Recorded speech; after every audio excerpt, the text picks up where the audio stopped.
On est en hébreu aujourd'hui, le 20, dans le mois de Tevet, grande journée dans le calendrier hébraïque, avec l'Aïloula du Rambam, Rabbi Moshe ben Maimon, et également l'Aïloula de Rabbi Yaakov Abu Hatzera. C'est vrai qu'il y a beaucoup des années d'écart entre eux. Le Rambam est décédé 1204, il y a plus que 800 ans en arrière. Rabbi Yaakov Abu Hatzera, qui est le grand-père de Baba Salé et toute la descendance de la famille Abu Hatzera, décédé 1880. Mais ils ont passé pratiquement le même parcours.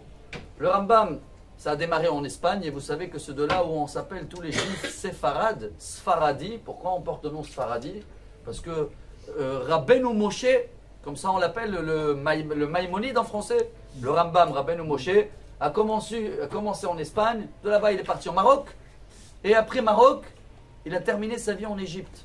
Comme Rabbi Yaakov Abu Hatzera qui a démarré au Maroc, il a terminé en Égypte. Le Rambam il a demandé d'être enterré en Israël, donc ils l'ont emmené à Tibériade. Et Rabbi Yaakov Abu Hatzera est toujours enterré à Demanhour en Égypte. Et bien sûr que chacun connaît la grandeur et l'importance de ces deux grands maîtres. Alors chacun aujourd'hui qui pense un petit peu en allumant des bougies bien sûr, mais en rajoutant quelque chose, une bonne santé grâce au Rambam, une bonne chokhma dans l'étude. Les deux ils ont écrit énormément de livres. Mais surtout aujourd'hui je vais parler du calendrier laïque.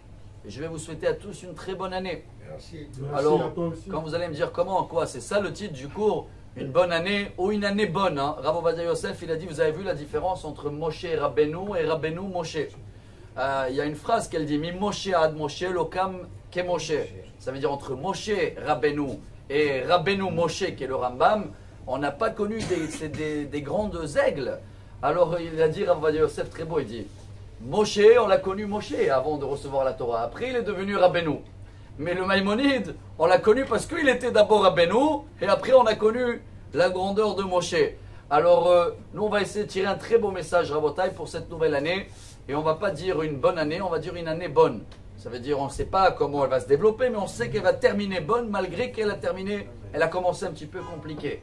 Ceux-là qui sont un petit peu étonnés, et quel rapport maintenant, nous, avec Rosh Hashanah, avec le calendrier laïque. Alors on va terminer avec un beau message. Un grand rabbin, il s'appelait le Ohev Israël, Rabbi Yoshua Eshil de Apta.